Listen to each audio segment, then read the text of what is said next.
بسم اللہ الرحمن الرحیم۔ نہضۃ العلماء انڈونیشیا کی ایک بہت معروف اور سب سے بڑی مذہبی جماعت ہے۔ 1926 میں یہ قائم ہوئی تھی، اور 1926 میں انڈونیشیا آزاد نہیں تھا، ایک کالونی تھا۔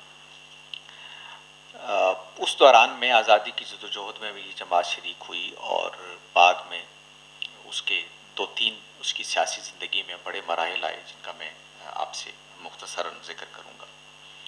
یہ جماعت جب قائم ہوئی تو آپ کو معلوم ہے کہ اقتدار تو تھا نہیں، آپ کالونی تھے، آپ ایک غلام ملک کے طور پر تھے، تو آزادی کی جدوجہد یا مسلم سوسائٹی کی جو اجتماعی ساخت ہے اس کو برقرار رکھنا، یہ مذہبی جماعتوں کا بنیادی طریقہ رہا ہے۔ جیسے ہندوستان میں بھی آپ دیکھتے ہیں کہ جمعیت علماء ہند تھی، یہ جو جتنے دارالعلوم دیوبند اس طرح کے ادارے قائم ہوئے، ان کے دونوں پیش نظر تھا، مسلم لیگ کو بھی آپ شامل کر لیں، کہ مسلمانوں کا جو اجتماعی وجود ہے بطور مسلمان، اس کو کیسے آپ تہذیبی اعتبار سے، سیاسی اعتبار سے زندہ رکھ سکتے ہیں۔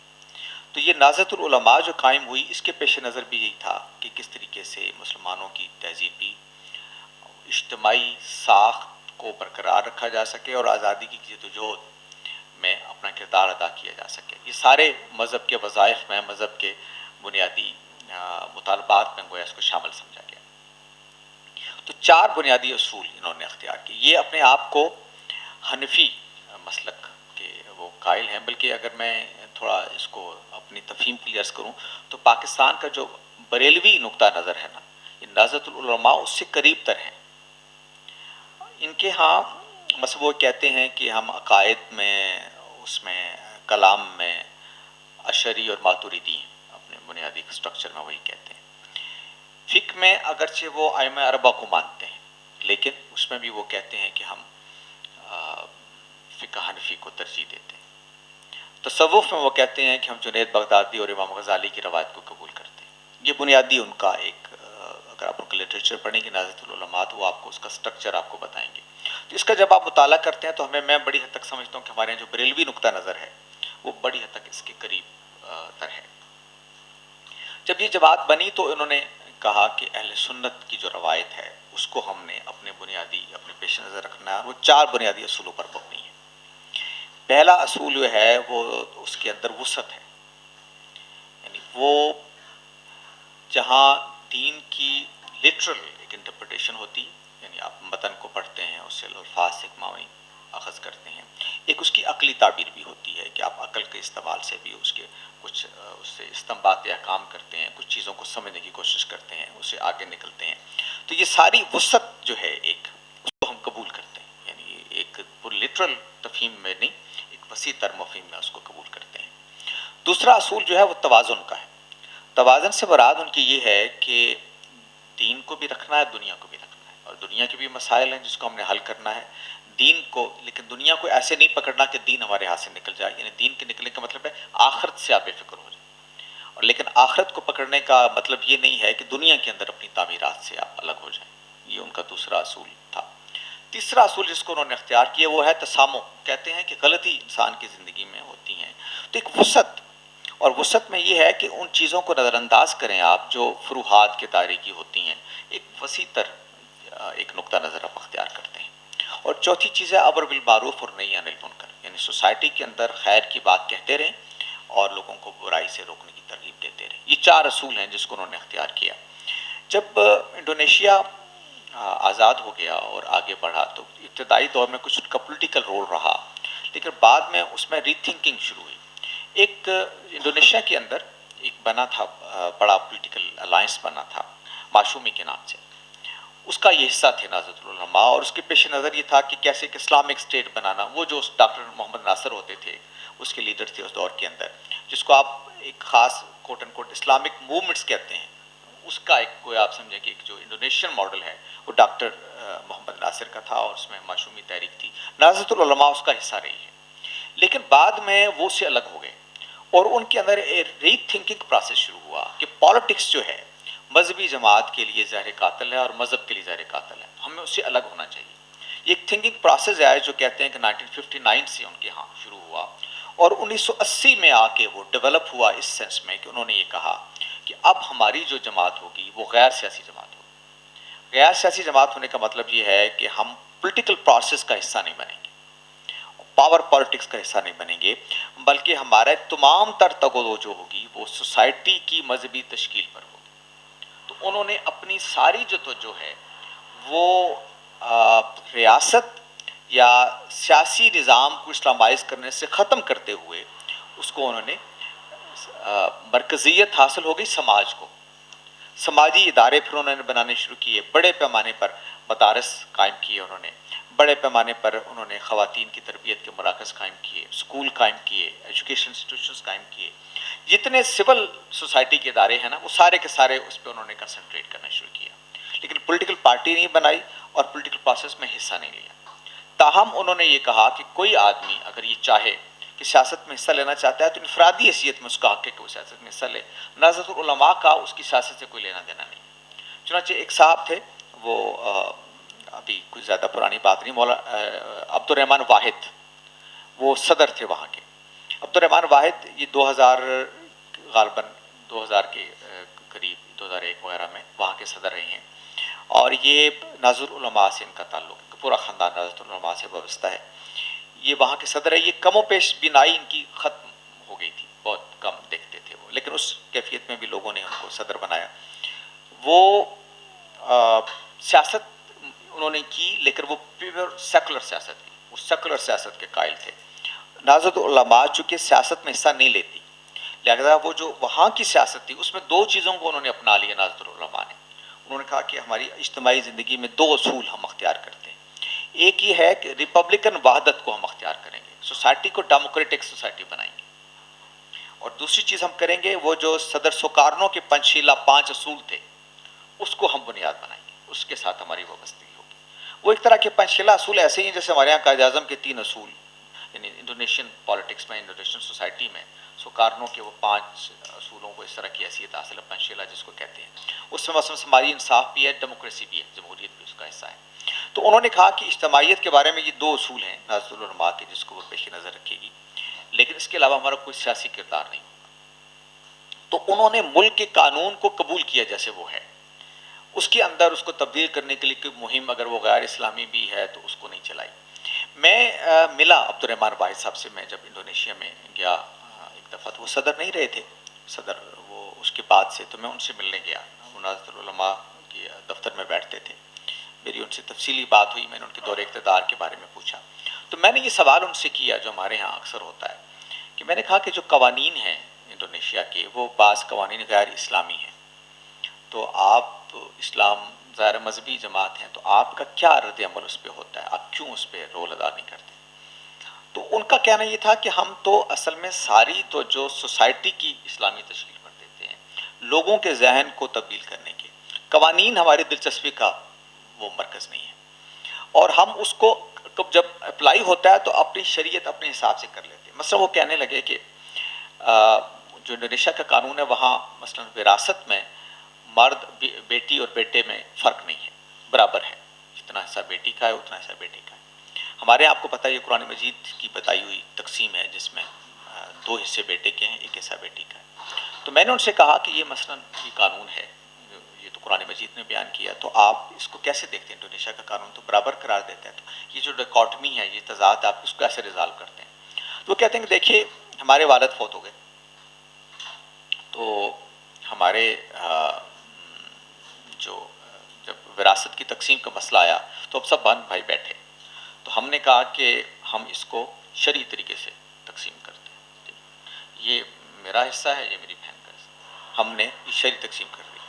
اس کے بعد وہ کہتے ہیں کہ ہم بھائیوں نے کہا کہ ہم رضاکارانہ طور پر اپنے حصے سے دستبردار ہو کے ہم اپنی بہن کو دیتے، تو ہم نے بہنوں کے حصے برابر کر دی، تو ہم نے اپنی تقسیم شریعت کے مطابق کر لی، لیکن ملک کے قانون سے مطابقت کر لی، ہم رضاکارانہ طور پر اپنے حصے سے دستبردار ہو گئے، ہم نے کوئی ریاست کے ساتھ یا قانون کے ساتھ کوئی تصادم کو نہیں پنپنے دیا۔ یہ انہوں نے میرے سامنے اپنی ذاتی مثال قائم کی۔ تو کہنا یہ ہے کہ نہضت العلماء نے ساری توجہ جو دی وہ سوسائٹی کی اسلامی تشکیل یا اس کی سوشل ادارے بنانے پر دی، سماجی ادارے بنانے پر دی، ریاست سے غیر متعلق ہو گئے۔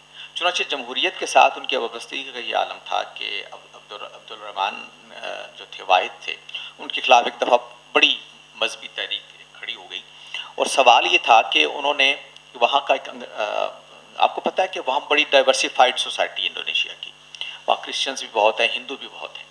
ایک بالی جو ان کا پورا وہ ہے ایک جزیرہ ہے، وہ تقریباً 80% سے زیادہ اس کی آبادی ہندو آبادی.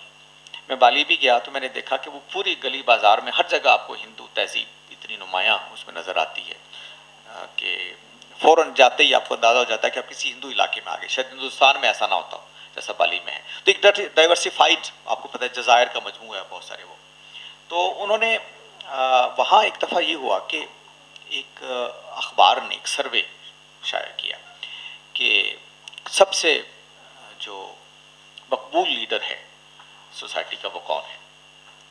تو اس سروے وہ کرسچن اس کے لیڈر تھے. اس سروے میں بتایا گیا کہ جو صدر سوکارنو ہیں وہ پہلے نمبر پر ہیں اور نبی صلی اللہ علیہ وسلم دوسرے نمبر پر، یعنی پاپولیرٹی کی اعتبار سے نبی صلی اللہ علیہ وسلم سے زیادہ پاپولر. یہ ایک امکانہ سی بات ہے یعنی مسلم سوسائٹی کے اندر کوئی ایسا بہرحال، لیکن وہ سروے ہوا تو اس پہ ریئیکشن ہوا بہت، اور لوگوں نے کہا کہ اس اخبار کو بین کیا جائے، وہ کیا جائے. تو عبدالرحمان واحد اس اخبار کے حق میں کھڑے ہوئے اور انہوں نے کہا کہ یہ آزادی رائے کے خلاف ہے. اس کی رائے پہ ہم تنقید کریں گے، ہم اس کو غلط کہیں گے، لیکن یہ جو اس نے شائع کیا اس کا یہ حق کہ وہ اس طرح کی کوئی چیز شائع کرے، یہ اس حق پر کے لیے میں کوئی بین کرنے کے لیے اس کو قبول کرنے کی تیار نہیں. یعنی وہ جو اصول انہوں نے اپنے لیے اختیار کیے تھے کہ سوسائٹی ڈیموکریٹک سوسائٹی ہے جہاں آزادی رائے کو ہم نے نہیں کسی طریقے سے مرنے دینا. تو عوام کی بڑے حصے کی وہاں پہ انہوں نے قبول کر لی مخالفت، لیکن اس اصول کو جو انہوں نے اپنے طور پر اختیار کیا تھا اس کو نہیں چھوڑا. وہاں پہ اس لیے آپ نے دیکھا کہ کچھ جو ایکسٹریمسٹ ایلیمنٹس آئے، وہ ایک تھے بشیر ابو بکر وغیرہ، آپ کو یاد ہوگا بعد دھماکہ بالی میں ہی ہوا تھا اتفاق سے، ایک بڑا دھماکہ جس میں وہ ملوث پائے گئے، اور اس طرح کی وہاں کو گروہ انتہا پسند تھے. لیکن نہضت العلماء کی وجہ سے وہاں یہ ممکن نہیں ہوا کہ اتنے بڑے پیمانے پر کوئی انتہا پسندی اس طرح سے پھیلے کہ وہ سوسائٹی کا سٹرکچر تبدیل ہو جائے. تو نہضت العلماء کا یہ رول ہے کہ وہ سول اسلام یا کہہ لیں غیر سیاسی اسلام کی بات کرتی ہے، اور سیاسی تجربات سے گزرنے کے بعد، اور وہاں کی سب سے بڑی مذہبی جماعت ہے. اتفاق سے جو دوسری سب سے بڑی مذہبی جماعت ہے المحمدیہ، محمدیہ بھی وہ اورینٹیشن کے اعتبار سے سلفیوں سے قریب تر ہے فکری اعتبار سے، جیسے یہ حنفیوں سے قریب ہیں یا حنفی ہیں کہہ لیں آپ، وہ اس طرح سے نہیں ہے. یہ عبدالرحمان واحد بغداد وغیرہ میں پڑھتے رہے، وہاں مقامی مدرسے میں بھی پڑھتے رہے، بعد میں بغداد کے مدارس میں بھی پڑھتے رہے. تو وہ اس اورینٹیشن اس پس منظر کو رکھتے تھے. یہ محمدیہ جو ہے یہ سلفی فکر کے قریب ہے، لیکن پالیٹکس کے بارے میں ان کا بھی نقطہ نظر وہی ہے جو نہضت العلماء کا ہے. ان کے ایک صاحب تھے پارٹی کے بڑے لیڈر، وہ وہاں کے سپیکر بھی رہے. اتفاق سے جب میں وہاں گیا تو ان دنوں میں رئیس معروف نام تھا شاید ان کا، وہ وہاں کے سپیکر تھے اور ڈاکٹر فضل الرحمان کے شاگرد تھے ہمارے پاکستان کے شکاگو یونیورسٹی میں. ان کے ڈاکٹر فضل الرحمان کے بہت اثرات ہیں انڈونیشیا میں بھی اور ملیشیا میں بھی. اور یہ جو محمدیہ کی بڑی لیڈرشپ ہے یہ اکثر ان کی شاگردوں پر وہاں وہ ہے اس پر مشتمل ہے.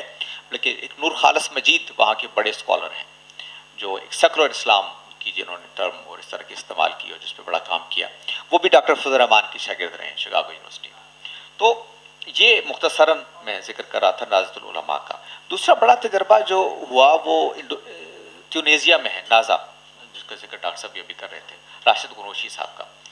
اور وہ تجربہ بدقسمتی سے یعنی وہ سب سے اچھا تجربہ میری انالیسس کے مطابق، لیکن موجودہ دور میں وہ شدید بحران کا شکار ہے. یہ راشد الغنوشی جو تھے یہ اخوان کے تھے، پولیٹیکل اسلام جس کو آپ کہتے ہیں، یعنی ریاست کی اسلامی تشکیل ان کے پیش نظر تھا. یہی کام وہ کرتے رہے. 1970 میں یہ بنی تھی النازا ٹیونیزیا میں. اس کے بعد سے اس کے لیے کام کرتے رہے، لیکن ایک وقت آیا کہ جب اس نتیجے پر پہنچے کہ اسٹیٹ اور مذہب کو الگ ہونا چاہیے، اور انہوں نے پھر مسلم ڈیموکریٹس کے نام سے جماعت بنائی، اور انہوں نے کہا کہ ٹیونیزیا کو ہم نے مکمل طور پر ایک کانسٹیٹیوشنل ڈیموکریٹک اسٹیٹ بنانا. اس کی جدوجہد کی انہوں نے، اور وہ اس کے قائل تھے کہ مذہب کے لیے یہ ضروری ہے کہ ریاست کو مذہب سے الگ کیا جائے. ان کا نقطہ نظر یہ ہے کہ ریاست جب مذہبی ہو جاتی ہے تو گویا وہ مذہب کی انٹرپریٹیشن پر اس کا جبر ہو جاتا ہے، اور یہ مذہب کے لیے نقصان دہ ہے بہت چیز. مذہب کو آزاد ہونا چاہیے اور وہ اپنی ایک فطری گروتھ اس کی ہونی چاہیے. جب ہم اسٹیٹ مذہب کو اختیار کر لیتی ہے، جب اسٹیٹ اس کو اپنا لیتی ہے، تو وہ گویا مذہب کی گروتھ میں اثر انداز ہوتی ہے منفی طور پر. چنانچہ وہ اس نقطہ نظر کے قائل تھے. بس مسجد ہے، وہ کہتے ہیں کہ جو مذہبی ادارے ہیں سماجی طور پر ان کو غیر سیاسی ہونا چاہیے. مسجد کے دروازے سب کے لیے کھلے ہونے چاہیے. لہٰذا مسجد کا امام کے لیے یہ جائز نہیں، یہ درست نہیں ہے کہ وہ کسی پولیٹیکل پارٹی کے ساتھ یا کسی مذہبی جماعت کے ساتھ وابستہ ہو. مسجد سب کے لیے ہے، وہ سب کے لیے آزادانہ استعمال ہونی چاہیے. لہٰذا ایک مولوی صاحب کو کے لیے ان کے منصب کا تقاضا یہ ہے کہ وہ غیر سیاسی ہو. اس کی مسجد کسی خاص پولیٹیکل پارٹی، کسی خاص مذہبی جماعت کا مرکز نہیں بننی چاہیے. تو اس اصول پر انہوں نے مسلم ڈیموکریٹس کے نام سے جماعت بنائی. وہ اقتدار کے قریب بھی پہنچے اور انہوں نے اپنے طور پر اقتدار وہ بنا سکتے تھے کہ 2 دفعہ، لیکن انہوں نے ڈیموکریسی کی خاطر اقتدار کو قربان کیا، صرف اس لیے کہ ملک کے اندر جمہوری روایات پرامن تبدیلی کا طریقہ سامنے آئے.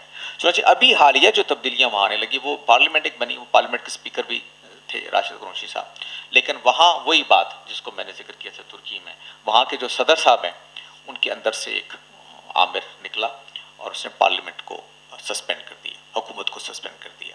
اچھا، اس کے بعد بھی یہ ہوا کہ لوگوں نے احتجاج کیا. نازا نے بھی، جو سب سے بڑی پارلیمنٹ کی پارٹی تھی، اس نے وہاں احتجاج کیا، وہاں ایک دھرنا دیا پارلیمنٹ کے بعد. لیکن پھر انہوں نے یہ راشد الغنوشی کا یعنی آپ دیکھیے تدبر، اور میں تو ان کی بصیرت کی داد دیتا ہوں، انہوں نے پھر یہ کہا کہ کوئی احتجاج کا ایسا طریقہ نہ اختیار کیا جائے کہ صورتحال کی لاقانونیت کی طرف چلی جائے اور آمریت کو موقع ملے زیادہ مسلط ہونے کا. چنانچہ انہوں نے اسپیس پیدا کرنے کی کوشش کی کہ پریزیڈنٹ کو، کیونکہ پریزیڈنٹ نے وعدہ کیا تھا کہ میں واپس جاؤں گا، پولیٹیکل پارٹیز کو بحال کروں گا، پارلیمنٹ کو بحال کروں گا، تو انہوں نے کہا کہ اس کو موقع ملنا چاہیے. اس پہ اختلاف بھی ہوا پارٹی کے اندر، لیکن وہ بعد میں یہ ہوا کہ اب پچھلے 1 ہفتہ پہلے انہوں نے، پریزیڈنٹ صاحب نے سارے اختیارات اپنے پاس لے لیے اور اپنے وعدے سے پھر گئے. تو اس کے بعد راشد الغنوشی بہت تنقید کا نشانہ بنے کہ اس موقع پر ان کو اٹھنا چاہیے تھا اور وہ موقع نہیں دینا چاہیے تھا اور پولیٹیکل پارٹیز کو مل کے ایک الائنس بنانا چاہیے تھا.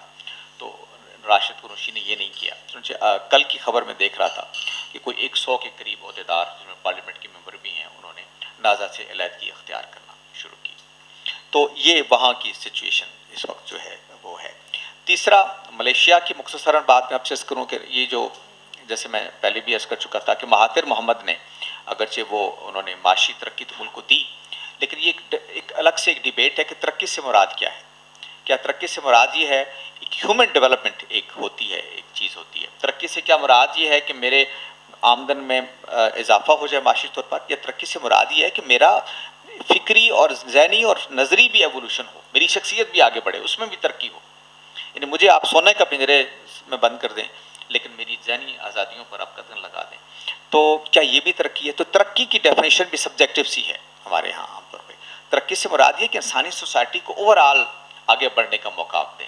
تو مہاتیر محمد نے معاشی ترقی تو ملک کو دی، لیکن ملک پر پابندیاں بھی، جو آدمی ان کے خلاف کھڑا ہوا اس کو انہوں نے جبر سے روکنے کی کوشش کی. اور انور ابراہیم اس کی بڑی مثال تھے، جو ان کی جانشین بننے جا رہے تھے، لیکن ان کا سیاسی کیریئر انہوں نے ختم کیا، مقدمات قائم کیے ان کے خلاف، اور عدلیہ کو استعمال کیا جیسے ہمارے یہاں بھی ہوتا ہے تو وہاں بھی کیا، اور اس کے نتیجے میں ان کا ایک طرح سے کیریئر ختم ہو گیا.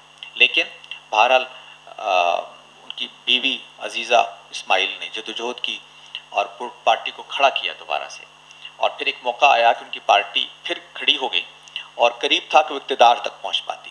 پھر اس وقت ایک بحران ڈیولپ ہوا، اور اس بحران کے اندر پھر مہاتیر محمد جو دوبارہ اب وزیر اعظم بنے تھے، تو وہ اس بحران کے نتیجے میں بنے تھے، اور اس میں یہ طے ہوا تھا کہ چند مہینے کے لیے وہ وزیر اعظم رہیں گے، اور اس کے بعد سے جب وہ بحران گزرے گا تو پھر اقتدار جو ہے وہ یہ جو نیشنل جو جسٹس پارٹی ہے ان کی، انور ابراہیم کی، اس کو منتقل ہو جائے گا.